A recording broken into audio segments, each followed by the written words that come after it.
ఓం వసుదేవసుతం దేవం కంసచాణూరమర్దనం దేవకీ పరమానందం కృష్ణం వందే జగద్గురుం. ఓం శ్రీ రాధాకృష్ణాభ్యాం నమ.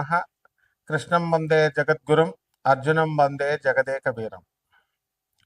మనకి ఆ గురుగ్రహం అందరూ కూడా ఏమని చెప్తారంటే, గురుగ్రహం కనుక నీకు బాగున్నట్లయితే నీకు సంచుల కొద్దీ డబ్బులు వస్తాయి, లేకపోతే క్వింటాల కొద్దీ బంగారం వస్తుందని చెబుతూ ఉంటారు. మీరు కూడా ఆనందంగా వింటూ ఉంటారు. కానీ గురుగ్రహము ఏ విధమైనటువంటి సంపదలని కూడా మీరు కోరుకున్న రేంజ్లో ఇవ్వదు. మీ నాన్న మీకు ఆస్తి ఇస్తాడు, ఎప్పుడు ఆయన చచ్చిపోయేటప్పుడు ఇస్తాడు. ఆయన బ్రతికుండగా చిన్నప్పుడు నీకు ఒక 100 రూపాయలు, మహా అయితే ఒక 500 డైలీ ఖర్చులకు ఇస్తాడు. ఆ విధంగా గురుగ్రహం ఏం చేస్తుందంటే ముందు నీకు బుద్ధి బలాన్ని ఇస్తుంది. అంతే తప్ప ఇట్లా సొల్లు కబుర్లు చెప్పేటటువంటి పండితులు అవనియండి, సొల్లు కబుర్లు చెప్పేటటువంటి జ్యోతిష్కులు అవనియండి, వీళ్ళని ఎట్టి పరిస్థితుల్లో వీళ్ళని రాహు కబళించినప్పుడు, కలిపురుషుడు దూరేసినప్పుడు అవతల వాళ్ళని ప్రలోభ పెట్టడానికి చెప్తూ ఉంటారు. ఇది గురువు యొక్క పని కాదు. వాళ్ళకే ఫస్ట్ గురువు అనుగ్రహం లేదంటూ ఇలా చెప్తున్నటువంటి వాళ్ళు, అటువంటి వాళ్ళ మాటలు వింటే మీకేం వస్తుంది అనుగ్రహం? కాబట్టి మన దేవతల గురువు అయినటువంటి బృహస్పతి ఎప్పుడూ కూడా మీకు చక్కటి ఆలోచన విధానాన్ని, నిజాయితీని, ఆ తర్వాత చక్కగా మీరు రుజుమార్గంలో వెళ్ళేటటువంటి విధానాన్ని ఇస్తారు. ఇప్పుడు మంగిలికి డబ్బులు ఇచ్చారంటూ మంగిలిని బ్యాడ్ పాపులర్ చేశారు. ఆమె తీసుకుందో లేదో తర్వాత సంగతి, ఆమె ప్రమేయం ఉందో లేదో తర్వాత సంగతి. ఆమె పేరు చెప్పి మరి డబల్ మీకు డబ్బులు వస్తాయి, సిమెంట్ ఫ్యాక్టరీ కడుతుంది, పబ్బు పెడుతుంది అన్నప్పుడు మీకు బుద్ధి ఉండాలిగా. నేను సిమెంట్ ఫ్యాక్టరీ అంటే అంత ఈజీయా పెట్టడం? అందువలన భూపతి రాజు, వెంకటపతి రాజు, డాక్టర్ బివి రాజు గారు పెట్టారు రాశి సిమెంట్, విష్ణు సిమెంట్. విష్ణువర్ధన్ రాజు వాళ్ళ కొడుకు నడుపుతున్నాడు ఇప్పుడు భీమవరంలో. ఆయన ఎంత కష్టాలు పెడితే అది పెట్టారో నేను దగ్గరుండి ఆయన్ని చూశాను. డాక్టర్ బివి రాజు కాలేజెస్కి మేము వెళ్తూ ఉంటాం. అలాగే మా తాతయ్య గారు డాక్టర్ ముల్లపూడి హరిశ్చంద్ర ప్రసాద్ గారు ఆంధ్ర షుగర్ ఫ్యాక్టరీ పెట్టడం ఎంత కష్టం? అంత ఈజీనా?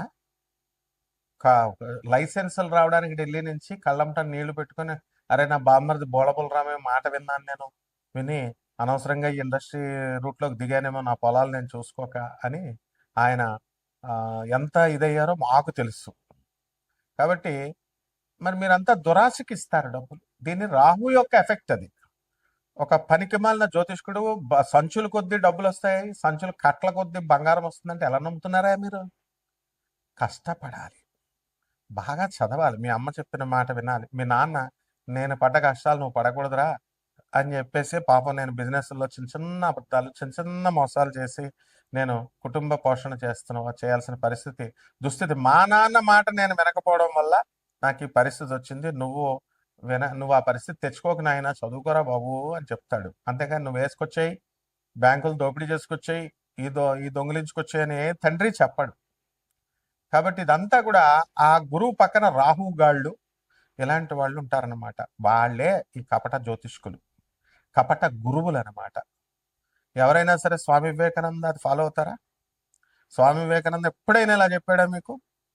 రామకృష్ణ పరమహంస, స్వామి వివేకానంద, ప్రభాత్ రంజన్ సర్కార్, ఆ తర్వాత చక్కగా మన ఆదిశంకరాచార్యులు వారు, రామానుజాచార్యులు వారు, రమణ మహర్షుల వారు ఎప్పుడన్నా ఇలా చెప్పారా? మరి ఇప్పుడున్న స్వామీజీలు నా దగ్గరికి వచ్చేయి, పూజ చేసుకో, కోట్లు వచ్చేస్తాయి, గోశాల పెట్టా, నీకు మోక్షం డైరెక్ట్ ఇచ్చేస్తా, ఈ ప్రవచనకారులు ఇలా చెప్పేటటువంటి వాళ్ళు. లేకపోతే గోశాల అంటాడు ఒకడేమో గుళ్ళు కట్టానంటాడు, ఒకడు కాశీలో పెట్టానంటాడు. ఉన్న స్వామి వివేకానంద అనాథ శరణాలయాల్లో, ఈ యొక్క ఆర్ఫనేజెస్ లో, ఓల్డేజ్ హోమ్లకి మీరు ఇవ్వచ్చు కదా. ఉన్న వాటికి ఇవ్వరు వీళ్ళు కొత్తగా పెడతారు వీళ్ళ బ్రాండ్తో, పనికి మాలిన వాళ్ళు. కాబట్టి స్వామి వివేకానంద ఇటువంటి జగద్గురువుల యొక్క ఆశీస్సులను తీసుకొస్తుందన్నమాట ఈ గురుగ్రహం. కాబట్టి మనకి కోటాను కోట్లు కావాలి, దురాశతో వెళ్ళేటటువంటి వాడు ఎప్పుడూ బాగుపడ్డు. రజనీకాంత్ ఏ సినిమాలో చెప్తాడు? నరసింహ, నీది కాంతి నీ దగ్గరికి రాదు, నీదైంది నిన్ను వదిలి ఎప్పటికీ పోదు. నువ్వు ప్రయత్నించకపోయినా నీ దగ్గరికే వస్తుంది. ఇది సిద్ధాంతం నరసింహ. కాబట్టి చక్కగా ఆ గురుగ్రహం మనకి 19వ తారీఖు ఏప్రిల్ నెలలో స్వక్షేత్రగతుడు అవుతున్నాడు శుక్రగ్రహం. అలాగే మనకి ఈ యొక్క గురుడు కర్కాటక రాశిలోకి 2 జూన్ తర్వాత రాబోతున్నాడు. 31 అక్టోబర్ 2026 వరకు కూడా మనకి ఈ యొక్క కర్కాటక రాశిలో ఉండడం జరుగుతుంది. ఆ తర్వాత సింహరాశిలోకి ప్రవేశం చేస్తాడు 31వ తేదీ అక్టోబర్ నెల 2026 సంవత్సరం నుంచి. అలాగే ఈ యొక్క బుధగ్రహాన్ని మనం చూసుకున్నప్పుడు మనకి బుధగ్రహము 30 ఏప్రిల్ 2026 సంవత్సరం తర్వాత ఈ యొక్క బుధుడు మేషరాశి ప్రవేశం చేస్తాడు.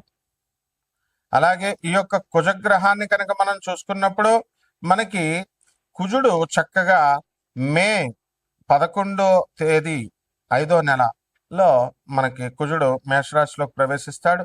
అంతవరకు మీనరాశిలో 2 ఏప్రిల్ నుంచి ఉన్నాడు 2026 సంవత్సరంలో. ఈ విధమైనటువంటి గ్రహ మార్పుల వలన, ముఖ్యంగా ఈ యొక్క గురుడు శుక్ర గ్రహాల మార్పుల వలన, అలాగే ఈ కుజ బుధ గ్రహాల మార్పుల వలన, ముఖ్యంగా ఈ గురుగ్రహ సంచారం వలన మన 12 రాశుల వారికి కూడా ఏ ఏ రిజల్ట్స్ని ఇస్తుంది ఒక్కొక్క రాశి వారిగా మనం చెప్పుకుందాం. ఇవన్నీ కూడా గోచార రీత్యా మనం చెప్పేటటువంటి ఫలితాలు కోటాను కోట్ల మందికి. మరి విడివిడిగా మీరు తెలుసుకోవాలనుకుంటే మీ వ్యక్తిగత జాతకాలు చూసినప్పుడు మాత్రమే తెలుస్తుంది. కాబట్టి ఎవరైతే సీరియస్గా ఉన్నటువంటి వాళ్ళు, సీరియస్గా డెవలప్ అవ్వాలనుకునేటటువంటి వాళ్ళు, అంతేగాని గ్రీడీగా కాదు. మంగ్లీ దగ్గరికి వెళ్ళి 5 లక్షలు వేసాం 10 లక్షలు అయిపోతాయి, 5 కోట్లు పెట్టాం, కోటి రూపాయలు పెట్టాం, తర్వాత బ్లేమ్ చేసుకుంటే ఒక్క రూపాయి కూడా రాదు వాళ్ళందరికి కూడా. నేను చెప్తున్నాను ఆ నవగ్రహాల సంచారం తెలిసిన వ్యక్తిగా.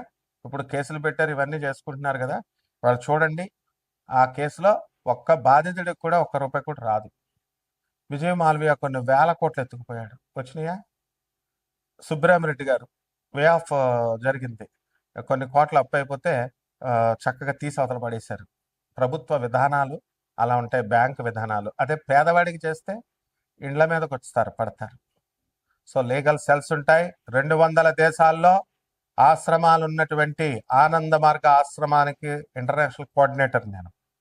సిబిఐ కొల్యూడ్ అయ్యి కొంతమంది కపట ఆర్జీ శ్రీవాత్సవ ఐజీ కొల్యూడ్ అయ్యి కరప్ట్ అయ్యి ఆనాటి ఇందిరాగాంధీ 19 ఎమర్జెన్సీ సమయంలో మా గురువు గారిని సిబిఐ అరెస్ట్ చేసినప్పుడు అతను పాయిజన్ ఇచ్చారు, మామూలు మనిషి అనుకొని విషం తాగాడు, విషం ఇచ్చారు. బ్రతికిన తర్వాత బెత్తరపోయారు. బెత్తరపోయిన తర్వాత ఆయన సాక్షాత్తు శివసంభూతుడని తెలుసుకొని అదే ఐజీ శ్రీవాత్సవ ఆయన పాదాల మీద పడి క్షమాపణ అడిగి ఈ రోజున మాకు ఆనంద్ నగర్ జార్ఖండ్ లో Singhbhum first landscape on the earth అని అక్కడ ఆయన సన్యాస దీక్ష తీసుకున్నాడు మా గురుగారి దగ్గర. ఇప్పుడు కూడా సర్వ్ చేసుకుంటున్నాడు. సో సింగభూమి జార్ఖండే first landscape on the earth అని zoological survey of India zoological evidences ఉండగా, అలాగే ఎన్జిఆర్ఐ ఇవన్నీ కూడా సెంట్రల్ గవర్నమెంట్ ఎవిడెన్సెస్ ఉండగా బుద్ధి లేదా ప్రవచనకారులకి? బుద్ధి లేదా మీకు అందరికీ? చెప్పేటటువంటి వాళ్ళు యూట్యూబ్కి మైథలాజికల్ స్టోరీ లాగా చెప్తారు. ఏది ఈ యొక్క ఏమిటది కల్కి పుడతాడు, ఏమిటి ఆ ప్లేస్ ఏమిటి? కల్కి పుడతాడు శంబాలా నగరం. రిపీట్, కల్కి పుడతాడు, అది శంబాలా నగరం అని ఒక మైథలాజికల్ స్టోరీ లాగా. అదేదో ఎక్కడో ఉంటది, అది హిమాలయ పర్వతాల తర్వాత ఎక్కడో ఉంటది, మానవులు వెళ్ళలేరు. ఏంటి సొల్లు కబుర్లు చెప్పాను నేను. First landscape on the earth Singhbhum, refer చేసుకోండి గూగుల్. జార్ఖండ్ ఇండియా, అది భూభాగం అని చెప్పి జియోలాజికల్ ఎవిడెన్సెస్ చెప్తుంటే మళ్ళీ మీరు ఇది చేస్తున్నారు. ఏం do you want me to file the cases against all such YouTubers? ఎందుకు చరిత్రను మారుస్తున్నారు మీరు? అలాగే రాముడు అయోధ్యలోనే పుట్టాడు. మైథలాజికల్ స్టోరీ రామాయణం కావ్యం అని చెప్పడానికి మీకు ఎవరిచ్చారు అధికారం? మరి పని పట్టలేక అయోధ్యలో రామాలయం కట్టారు, పని పట్టలేక భక్తులందరూ రాముల వారి దగ్గరికి వెళ్తున్నారు. అలాగే మధురాలో కృష్ణుడు పుట్టాడు, దట్స్ ఆల్. మళ్ళీ కృష్ణుడు మైథలాజికల్ స్టోరీ భాగవతం అబద్ధం, భగవద్గీత అబద్ధం అంటూ కొంతమంది యూట్యూబర్లు రా మీరంతా. యూట్యూబర్లు మీరు ఉపాసకులు అవుతారా? మీరు భక్తులు అవుతారా? స్వామి వివేకానంద శిష్యులా మీరు? గురు పరంపర నుంచి వచ్చినటువంటి వాడిని నేను చెప్తున్నాను. రాముడు గురువు. రాముడు అయోధ్యలోనే పుట్టాడు, అదే సాకేతం. మధురలో కృష్ణుడు పుట్టాడు, అదే గోలోకం. రామాయణం అనేటటువంటిది కల్పితం కాదు, భాగవతం అనేటటువంటిది కల్పితం కాదు, కురుక్షేత్రం అనేటటువంటిది కల్పితం కాదు. యక్షిణీల గురించి మీకేం తెలుసురా? యక్షిణీల గురించి చెప్తున్నారు ఒక ఆర్గనైజ్డ్ గా, ఒక గౌరవప్రదంగా. నేను చెప్పుకొస్తే వేరే ఛానల్ వాళ్ళు వేరే గొట్టంగాల్ని చిన్న చిన్న వాళ్ళని పెట్టి యక్షిణీలు గురించి మీకు తెలిసినట్టు చెప్తున్నారు. మీరు ఉపాసన చేయలేదంటూనే మీకేం తెలుసు అసలు? ఎందుకు? How do you degrade the Hindu goddesses? So ఇవన్నీ కూడా మీరు చెప్పడం వల్ల, దురాశాపరులైనటువంటి ఈ జనం చూడడం వల్ల ఏమవుతుందంటే ఈ యొక్క మీకు రిజల్ట్స్ రావు. గురుగ్రహం చేసేది అదే నిజమైనటువంటి జ్ఞానాన్ని చెప్పడం. గురు పరంపర అంటే ఆజ్ఞాపించాలా గురువు, ఆదేశ్ గురు దత్తాత్రేయుడు ఆదేశిస్తాడు. It is an order. ఆదిశంకరాచార్యుల ఆది గురువు ఏమంటాడు? నా గురోరధికం, నా గురోరధికం, నా గురోరధికం ఇది శివ శాసనత. శివుడు శాసించాడు. ఇదేమన్నా రాజకీయ నాయకుళ్ళు సీఎంలు పిఎంలు అనుకుంటున్నారు చెప్పడానికి? దిస్ ఇస్ ఆర్డర్, గురువు ఆర్డర్. కాబట్టి ఇక నుంచి ఎటువంటి మైథలాజికల్ స్టోరీస్ లాగా ఎవరు కూడా చెప్పకూడదు. అలా కనుక చెప్పినట్లయితే తప్పకుండా లీగల్ ప్రొసీడింగ్స్ కి వెళ్తాం. ఇదే గురుగ్రహం చేసేటటువంటి. అంతేగాని బస్తాలు బస్తాలు డబ్బులు మీకు ఇచ్చేది, బస్తాలు బస్తాలు మీకు డబ్బుల్ని ఇవ్వదు. జ్ఞానాన్ని ఇస్తుంది, మంచి గురువుల్ని ఇస్తుంది, మంచి స్నేహితుల్ని ఇస్తుంది, నిజాయితీ పరులుగా ఉన్నటువంటి వాళ్ళని చేత మీకు కల్పించి యథార్థ భక్తిని, నిజ భక్తిని మీకు కల్పిస్తుంది. ఇక 12 రాశుల వారికి ఒక్కొక్క రాశి వారిగా మీకు ఏమేం ఫలితాలు ఇస్తుందో ఈ వీడియోలో చూద్దాం. కర్కాటక రాశి. ఈ కర్కాటక రాశి వారికి అందరికీ కూడా అష్టమంలో ఉన్నటువంటి రాహుగ్రహ ప్రభావం వలన విపరీతమైనటువంటి మనశ్శాంతి లోపము అనేటటువంటిది జరుగుతుంది. మిమ్మల్ని అందరినీ కూడా కన్ఫ్యూజన్ లో పెట్టేటటువంటి వాళ్ళు మీకు పరిచయం అవుతా ఉంటారు. మీ ఫ్రెండ్స్ కూడా మీరు సెలెక్టివ్ గా చేసుకోవాలి.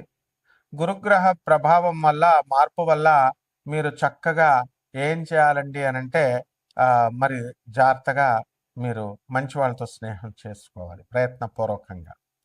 ప్రతి పని కూడా ఈ కర్కాటక రాశి వారికి 1కి 2 సార్లు ప్రయత్నించడం వల్ల మాత్రమే మీకు పని పూర్తవుతుంది తప్ప ఒకేసారి మీకు పని పూర్తి కాదు.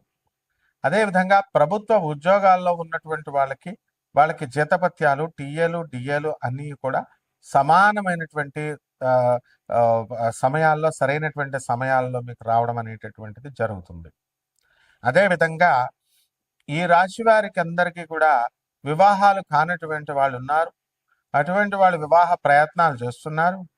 ఆ గురు మార్పు 2 జూన్ 2026 సంవత్సరం తర్వాత వస్తుంది కాబట్టి అప్పటికి మీరందరూ కూడా ఉద్యోగాల్లో స్థిరపడడం అనేటటువంటిది జరుగుతాయి. ఆదాయాలు గత సంవత్సరం కంటే కూడా ఆదాయాలు పెరగడం అనేటటువంటిది ఖచ్చితంగా జరుగుతుంది. అలాగే నేత్ర సంబంధమైనటువంటి వ్యాధులు, ఇండైజెషన్ ప్రాబ్లమ్స్, ఒబెసిటీ ఇవి రావడానికి అవకాశాలు అధికంగా ఉంటాయి. ఇక ఈ యొక్క విద్యార్థులను మనం తీసుకున్నప్పుడు ఈ విద్యార్థులందరూ కూడా చదువుల్లో కొంచెం డల్ అవ్వడం అనేటటువంటిది జరుగుతుంది వ్యయ గురువు యొక్క ప్రభావం వలన. అలాగే మీరు పెట్టేటటువంటి షూరిటీలు కానీ, సంతకాలు కానీ అవన్నీ కూడా మీకు మెడకు చుట్టుకోవడం అనేటటువంటిది జరుగుతుంది. కాబట్టి ఈ రాశి వారికి అందరికీ కూడా చక్కగా మీరు అనుకున్న పనులు అనుకున్నట్లు జరుగుతాయి. కానీ మొదటి ప్రయత్నంలో మీరు జరగకపోవడం వల్ల అనేకమైనటువంటి ప్రయత్నాలు మీరు చేయాలి. అయితే ఈ లోపలనే ప్రయత్నాలు చేయకుండా ఆపేస్తారు. దాని ద్వారా విజయం మీకు దూరం అవుతుంది. ఆ విధంగా చేపల రొయ్యల చెరువులు వ్యాపారాలు చేస్తున్నటువంటి వాళ్ళకి ఇవన్నీ కూడా చాలా బ్రహ్మాండంగా లాభాల్లోకి మీరు రావడం అనేటటువంటివి జరుగుతాయి. అలాగే హార్టికల్చర్, అగ్రికల్చర్ ఇవన్నీ కూడా బిజినెస్లు చేస్తున్నటువంటి వాళ్ళు, ఫర్టిలైజర్స్, వ్యవసాయ సంబంధమైనటువంటి ప్రొడక్ట్స్ అమ్మేటటువంటి వాళ్ళందరూ కూడా మీకు బ్రహ్మాండంగా సక్సెస్ఫుల్గా బిజినెస్ రన్ చేస్తారు. ప్రభుత్వ ఉద్యోగాలు, అగ్రికల్చరల్ ఆఫీసర్లుగా, వెటనరీ డాక్టర్లుగా ఉన్నటువంటి వాళ్ళు కూడా, ఇతర ప్రభుత్వ శాఖల్లో ఉన్నటువంటి వాళ్ళు కూడా లాభాల కోసం వ్యాపారాలు, కొత్త కొత్త వ్యాపారాలు చేస్తారు. బుటిక్లని ఇవన్నీ పెట్టి బాగానే ఉంది. కానీ అవన్నీ కూడా మీకు విజయాన్ని ఇస్తాయా, సాధిస్తాయా? మీరు పెట్టే దురాశ అనేటటువంటిది ఉండకుండా మీరు కంటెంటెడ్గా ఉంటూ మీరు చేసేటటువంటి ప్రతి పని సక్సెస్ అవుతుంది. కానీ ప్రతి ఒక్కళ్ళు కూడా మనము దురాశతోనే మనం పెద్ద పెద్ద వ్యాపారాలు అవ్వాలనేటటువంటి ఉద్దేశంతో మనం చేయడం అనేటటువంటివి జరుగుతాయి. కాబట్టి ఈ రకంగా కాకుండా మనం అందరం కూడా చక్కగా మనం చేసుకోవాల్సినటువంటి అవసరం ఉంది. దీనికోసం కొన్ని పరిష్కారాలు చేసుకోండి. పరిష్కారాలు ఏవో మీరు బస్తాలు బస్తాలు వచ్చేస్తాయని కాదు. రాహు జపం చేసుకోండి, రాహు స్తోత్రాలు చదవండి. రాహు కిలోంపావు మినుముల్ని ఆవుపేట రంగు ఉన్నటువంటి వస్త్రాలనిచ్చి పేద బ్రాహ్మడికి దానం చేసుకోండి. ఈ యొక్క అలాగే దుర్గాదేవి యొక్క మంత్ర జపం చేసుకోండి. కిలోంపావు మినుములు దానం చేసుకోండి. అమ్మవారికి కుంకుమార్చన ఇవన్నీ చేసుకోవడం ద్వారా బ్రహ్మాండంగా ఉంటుంది. శుభమస్తు.